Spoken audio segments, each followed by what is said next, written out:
অত্র মসজিদে গতকাল বিদাতি কিছু ভাইরা ভাঙচুর করেছে। আমাদের ইউনাইট ফাউন্ডেশনের পক্ষ থেকে বাইতুস সুজুদ জামে মসজিদের জন্য একটা সংক্ষিপ্ত চেক হস্তান্তর করছি। আমাদের বিরোধিতা করা মানে সুন্নতের বিরোধিতা করা, অর্থাৎ হাদিসের বিরোধিতা করা। আমরা বর্তমানে অবস্থান করছি বাইতুস সুজুদ জামে মসজিদে। অত্র মসজিদে গতকাল আমাদের বেদাতি কিছু ভাইরা ভাঙচুর করেছে, মসজিদের জিনিসপত্র কিছু ভাঙচুর করে রেখে গিয়েছে, কিছু কিতাবাদি নিয়ে গিয়েছে। তো আমি এখানে আগেও বহুবার এসেছি, আমার পাশে দাঁড়িয়ে আছেন, উনি অনেকভাবে নির্যাতিত হয়েছেন আগেও বহুবার, আর নতুন করে আবারও নির্যাতিত হলো। তো আমি দেশবাসীর কাছে এই খবর পৌঁছাতে চাই যে এখানে গতকালকে যখন আপনারা অনেক জানার আগ্রহে আছেন যে গতকালকের পরে এখানের পরিবেশ কি, অনেকে মনে করছেন সালাদ বন্ধ আছে বা বিভিন্ন পরিবেশ অনলাইনে আমরা দেখতে পাচ্ছি। তো এই জন্য সঠিক তথ্যটা দেওয়ার জন্যই মূলত এখানে আসা। আলহামদুলিল্লাহ, এখানের এই গতকাল বেদাতিরা যে আমাদের আহলে হাদিস মসজিদ ভাঙচুর করার জন্য এসেছিল, এই তথ্য বাংলাদেশ সেনাবাহিনী জানতে পারে এবং তারাই ফোন দিছে আপনাদের, তারাই যোগাযোগ করতেছে এবং রাত্রেও যোগাযোগ করেছে আলহামদুলিল্লাহ।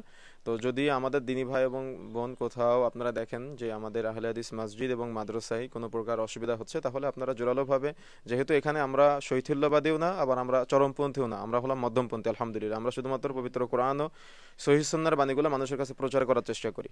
আমরা কখনো চেয়ার দখলের জন্য প্রচেষ্টা চালাই না, বা আমরা কখনো কারোর মসজিদ, কারোর মাদ্রাসা দখল করার জন্য পায়তারা চালাই না, যেগুলো আমরা বর্তমানে আমাদের মসজিদ এবং মাদ্রাসাগুলোকে নিয়ে আমরা দেখতে পাচ্ছি।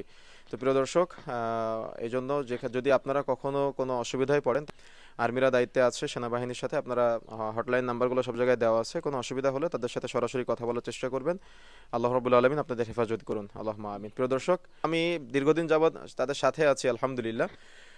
তো আমাদের যে বিশাল প্রজেক্ট সামনে, মসজিদ এবং মাদ্রাসা নির্মাণ করার জন্য আপনারা সবাই এগিয়ে আসবেন বলে আমরা অত্যন্ত আশাবাদী ইনশাআল্লাহ। প্রিয় দর্শক, আপনারা জানেন আমরা ইউনাইট ফাউন্ডেশন পরিচালনা করে আসছি দীর্ঘদিন যাবত আলহামদুলিল্লাহ। তো আমরা যেহেতু মসজিদে কিছু ক্ষতিগ্রস্ত হয়েছে, তো আমরা আমাদের ইউনাইট ফাউন্ডেশনের পক্ষ থেকে আমাদের দায়িত্বশীল যিনি আছেন, আমাদের ইউনাইট ফাউন্ডেশনের পক্ষ থেকে বাইতুস সুজুদ জামে মসজিদের জন্য একটা সংক্ষিপ্ত চেক হস্তান্তর করছি। আল্লাহ রাব্বুল আলামিন যেন ইউনাইট ফাউন্ডেশনকে কবুল করেন এবং অত্র মসজিদ এবং মাদ্রাসাকে কিয়ামত পর্যন্ত পবিত্র কোরআন ও সহিহ সুন্নাহ প্রচারের জন্য আল্লাহ রাব্বুল আলামিন কবুল করেন, এবং এখান থেকে যেন আমরা পবিত্র কোরআন ও সহিহ সুন্নাহর বাণী প্রতিটি মানুষের ঘরে ঘরে পৌঁছে দিতে পারি। আল্লাহ রাব্বুল আলামিন তৌফিক দান করুন, আল্লাহুম্মা আমিন। এবং আমাদের ভাই যারা আছেন, আমরা আপনাদের প্রতিপক্ষ না, আমরা কোরআন ও সহিহ সুন্নাহর কথাগুলো বলার চেষ্টা করি। আমরা কখনো আপনাদের মসজিদ মাদ্রাসা নিয়ে আমাদের মাথা ঘামানোর সময় নাই, কেন আমরা এখন প্রচেষ্টা চালিয়ে যাচ্ছি সবসময় যে কিভাবে সহি আকীদা, সালাফি মানহাজ এবং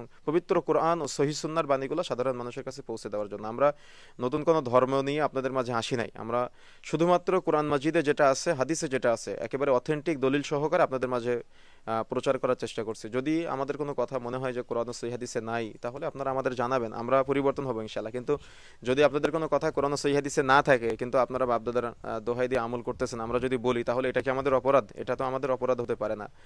এটাকে যদি আপনারা অপরাধ মনে করে মসজিদ মাদ্রাসাগুলো ভাঙচুর করেন, তাহলে এটা তো অথেন্টিক হবে না। এজন্য কিয়ামতের মাঠে অবশ্যই জবাব দেওয়া লাগবে। আর আমরা যে কথাগুলো বলি সবগুলো কোরআন এবং সহিহ সুন্নাহর সাথে মিল রেখে বলার চেষ্টা করি আলহামদুলিল্লাহ। তো সেজন্য যারা বিরোধিতা করতেছেন, আমাদের বিরোধিতা করা মানে সুন্নতের বিরোধিতা করা, অর্থাৎ হাদিসের বিরোধিতা করা। কেন আমরা হাদিস এবং কোরআনের বাহিরে কোনো আমল করি না, কোনো দাওয়াতও দেই না কখনো। একটা কথা বললেও কথা কম বলি, যতটুকু কথা বলি সেটা কোরআন হাদিসের রেফারেন্স দিয়ে বলার চেষ্টা করি আলহামদুলিল্লাহ। তো আপনি আমাদের বক্তব্যের বিরোধিতা করা মানে কোরআন হাদিসের বিরোধিতা করা। তো এই জন্য আর কোরআন হাদিসের বিরোধিতা করে কখনো প্রকৃত মুসলিম থাকা যায় না, যদিও আপনি টুপি পরেন, যদিও আপনি দাড়ি রাখেন। এই জন্য আমরা প্রতিশোধ নিতে চাই না, আমরা আল্লাহর কাছে বিচার দেই। আল্লাহ রাব্বুল আলামিন আপনাদের হেদায়েত দান করুন এবং আমাদের সবাইকে আল্লাহ রাব্বুল আলামিন জান্নাতে একসাথে থাকার তৌফিক দান করুন, আল্লাহুম্মা আমিন। সালাফি মানহাজের আলিমদের বক্তব্য শুনে পরিবর্তন, তামিল শায়েখ মতিউর রহমান মাদানী একজন। তো এই রাস্তায় পরে আসার পর আমার তো বহু জুলুম করছেন, দেশবাসীরা সবাই জানেন। মাইরা ফলে এবার 3বার আসছিল, কালকেও আসছে মুফতি ইব্রাহিম, তার লগে তার সঙ্গভঙ্গ 20-25 জনের মতো। দেখবেন হানাফি থেকে মানুষ আহলে হাদিস হয়, আহলে হাদিস থেকে হানাফি হয় না, কারণ কি সহিরা পাইলে ভুলটা কেউ নেয় না। এটাই সত্য, চরম চরম সত্য। এটা কোরআন সুন্নায় তারা আমাদের কাছে কখনোই ইনশাআল্লাহ জয়লাভ করতে পারবে না, এটা আমরা 100% বিশ্বাসী।